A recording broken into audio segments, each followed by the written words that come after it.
Lately, a lot of my days are looking like this.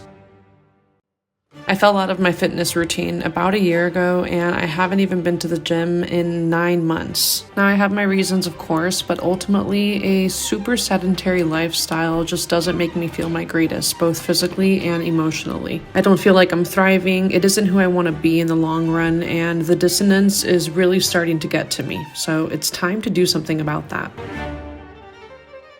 And if you're new here, my name is Alex. I struggle with chronic illness and depression, so my idea of productivity and progress tends to look a little bit different than the average person. Welcome to this week's vlog, where I'm finally taking my first real steps back into a fitness routine again. I'm a fan of keeping it real, so you'll see the messy, honest moments too, while I navigate some ups and downs and a few full circle realizations. If any of that resonates, I'd love for you to stick around. Let's get into the vlog. I am going to the gym for the first time in 9 months. I haven't got much time, and I'll tell you why. Because sometimes the more I plan something, sit on an idea, ruminate, the less I fucking do it. I know deep down that the hardest part is truly just building up that momentum and just getting there those first few times. Because ultimately, when I am prioritizing movement in my life, I feel so much better mentally. It's raining, it's cold, I definitely don't feel like going, but I'm done waiting until I feel like doing it. I'm feeling nervous, but also excited because I know I'm gonna sleep so good tonight. I'm done talking about it. Let's go.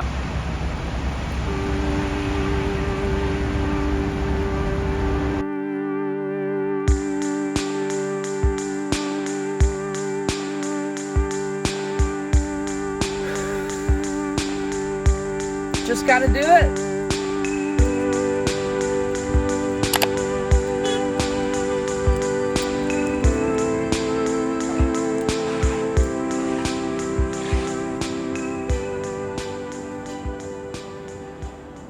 So I think I went a little too hard on the nonchalance energy because, funnily enough, I actually forgot my AirPods and a ponytail. So safe to say I was off to a pretty rough start. I'm not even gonna lie, my first thought was, fuck this, I'm not doing it. And then I decided to push through that resistance, and I actually thought it would be a good opportunity to mindfully get back into movement without any media distracting me so that I can really focus on my form, my technique, how my body feels. If you didn't know, I'm a certified yoga teacher and I taught for many years in my early 20s. And I used to love having silent yoga practices for these exact same reasons. So I figured I could apply that logic to my workout as well, sort of like a movement meditation, if you. And I mean, honestly, you can do this with music too, as long as the music isn't too overstimulating, which is kind of funny if you think about it, like the concept of playing soft, relaxing meditation music while lifting weights at the gym. Since I love weightlifting and I've gone to the gym in the past, I know my way around one, and I was just doing what felt most familiar for me, which I feel like is a given when you're just getting into things. Don't pressure yourself to do the most. Like, it's really that simple. Keep it chill, keep it accessible and easy, especially because it's never fun to overextend yourself and get so sore to the point that you're really struggling to get back into a routine consistently.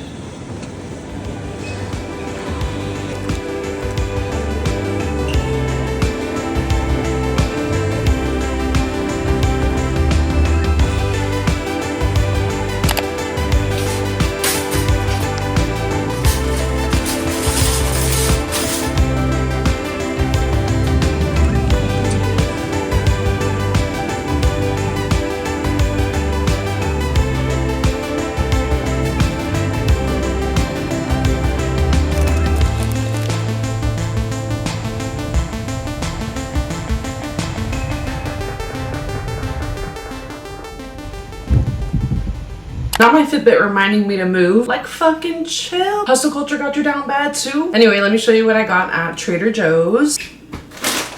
I got myself one of these for the first time ever. I've never tried it. I feel like it's fitting. I'm pretty hungry right now, but I'm not gonna be able to eat for like another 30 to 40 minutes. So, taste test. Awful. I really thought it would taste good.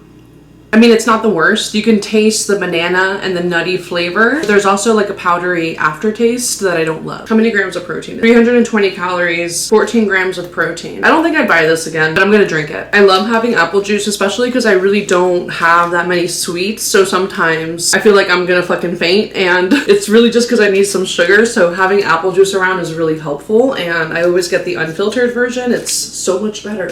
Bananas. This is Trader Joe's best bread. The best thing about it is the fact that it's cut pretty thick. It's a sliced seed multi-grain, but it's like really subtle, and it's not too crunchy, and it's not too weedy. It's so good. If you haven't tried this, I actually got two. I'm gonna freeze the second because for some reason they don't always sell this. They just kind of randomly put it out, so I want to have another loaf just in case. I bought these frozen chicken tenders because I've been having a lot of frozen meals, and I'm trying to step away from that, and I feel like this is one step up because I plan on putting this into salad wraps, which is something I used to do all the time when I worked my 9 to 5. It's a really easy lunch and super satiating as well, so that's what these are for. I got carrots, ginger, garlic, 1 potato, and 1 lemon. I got 2 dips, 1 roasted garlic hummus that I can also eat with the carrots I got, and then the bruschetta sauce. This is so good, you guys. If you've never tried this, I've been buying this for years, and I love having it on toast. It tastes just like homemade bruschetta. Obsessed with these. I'm having this for lunch today with rice. Got another set because I love them so much. Trader Joe's best frozen meals are their Indian ones, in my opinion. Zach loves these. And then I thought this would be perfect for my chicken wrap. I think I can get 2 wraps out of this. So I hate celery, but it is necessary for soup. Some salmon, chicken thighs, and drumsticks. Another snack that Zach and I love. I love the apple flavor specifically. These are so good. I got some bone broth. I used to make and drink this a lot when I was in my yoga wellness shit in my early 20s, and I could see myself having this in a cup at night, just like a cozy, soothing hot cup of bone broth. But I also think I'm going to use a little bit for my chicken soup too. Always need cracked black pepper because regular black pepper is not the same. And then I decided to try the fancy pasta today. So I got this because I think that I can pretty much make this last 2 to 3 soups throughout this winter, since I only end up putting a little bit of pasta in my soup. I'm really excited to try these. They're so cute. All right, that is everything. I'm pretty hungry, so I'm gonna get started on lunch. These are genuinely so easy to make. I'm sure they taste fine just on their own, but I always mix in a little bit of Trader Joe's soyaki sauce. I wanted to make a serving and a half, and that's 9 meatballs, but my OCD won today, so I'm making 10. Nothing pisses me off more than an odd number. And I feel like the best way to make these is to get a little char on each side, so pear tongs will do the job.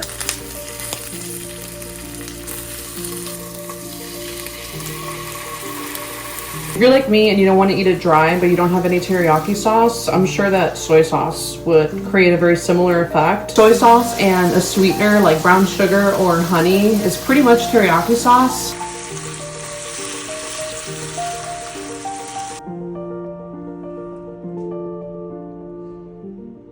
Better than a frozen meal in my book.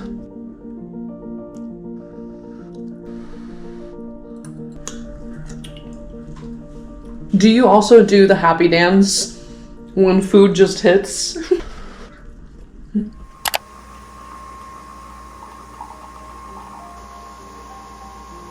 2 full days passed before I made it back to the gym. A huge reason was because Zach and I actually went to a gathering and we stayed out late, consumed some alcohol, and our bodies were pretty wrecked for the next 2 days. But by the 3rd day, I was really itching to get back into the gym and keep the ball rolling, which made me really happy. I had a ponytail, I had my AirPods, so safe to say this workout was a lot better. I kind of did the same thing as the first time, just took it really easy. I didn't want any of my mental energy to go towards figuring out my workout, and instead just listen to my body. And usually when I get back into the gym, I like to do full body just so that I don't overextend any muscle group. And honestly, I felt so good in this workout that I think I might have overdone it, and you will see why a little bit later in this vlog.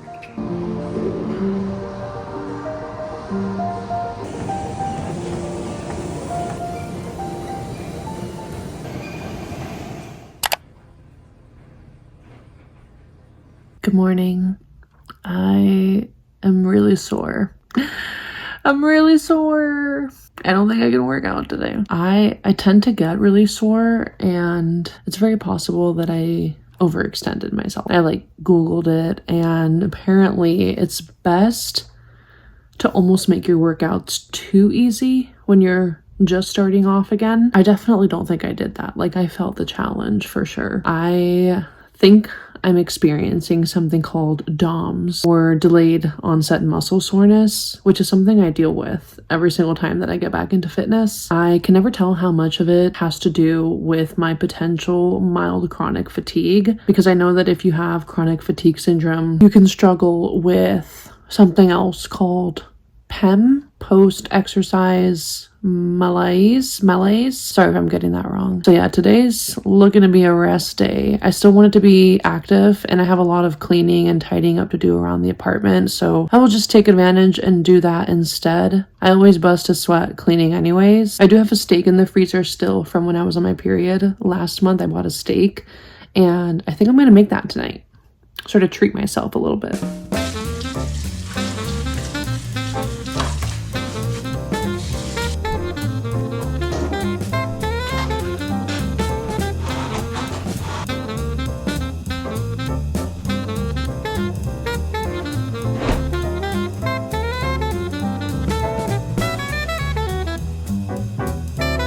This might sound ridiculous to some of you, but even doing this laundry right now is kind of wearing me out. My arms are just so sore. It's not even that much clothes, and it sounds stupid, but I need to take like a 2-minute break.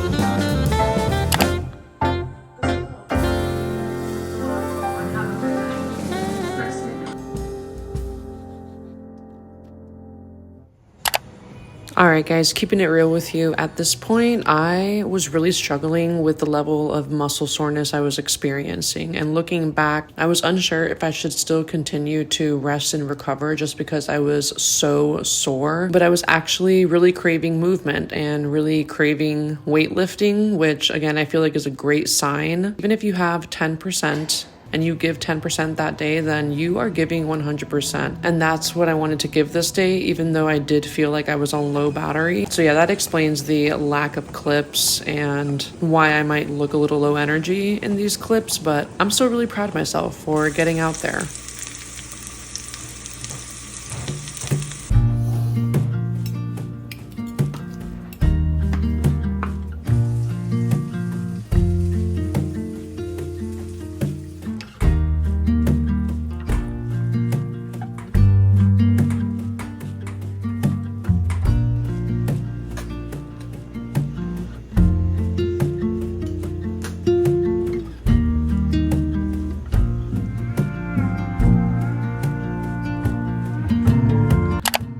I was like about to wash my face, and in bending down, I noticed a pain. Kind of like in the rib area, right here.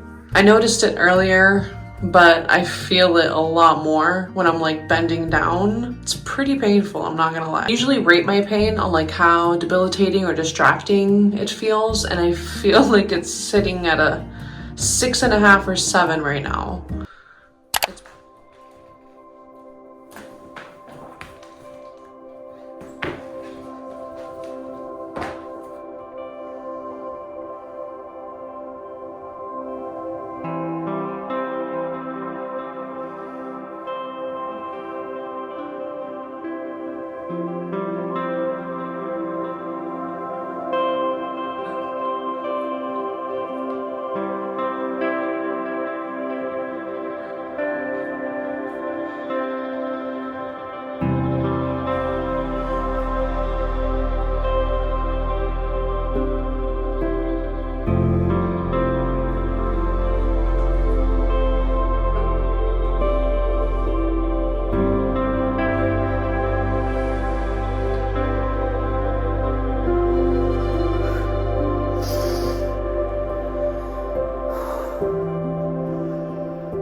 I just miss the days when it didn't feel so hard to like do the basic shit like cook a meal. So much of social media is curated that I wanted to sit down and talk while I'm going through the motions of feeling really bummed out right now, and obviously just cried. I think I'm just feeling frustrated because I really wanted to do better for my first week getting back into fitness. I don't think my intention was for this to be like a super gentle, realistic getting back into the flow of things. Like I was just intending to do this really badass video where I just lock in, you know, like so many other YouTubers do. And I'm just coping with the false narrative that I'm failing, because I know that I'm not. I know that any progress is still progress. I know that deep down, I'm very grateful for all that my body can do. And I also know sometimes that when you have strong emotions like this, there's no point in trying to suppress them or fight them. Sometimes it's like a balance of CBT and also just allowing yourself to feel it. So I just cried on the couch for like 10 minutes, and I'm trying not to ruminate and like dwell on that feeling for so long. But yeah, this last week was just not what I was expecting, and I'm trying to be okay with that. I did go to the gym 3 times. 2 of my rest days were pretty active rest days. I had a lot of social interaction this last week, so I'm really happy about that. I ate fast food 2 times though, which I didn't want to do. This morning I had a frozen breakfast sandwich. I was just about to order some lunch, but I decided not to because I don't want to spend any more money on eating out, so I'm just gonna have another frozen meal today. But yeah, I just wanted to keep it raw and real with you guys. I just miss the days when it didn't feel so hard to like do the basic shit like cook a meal.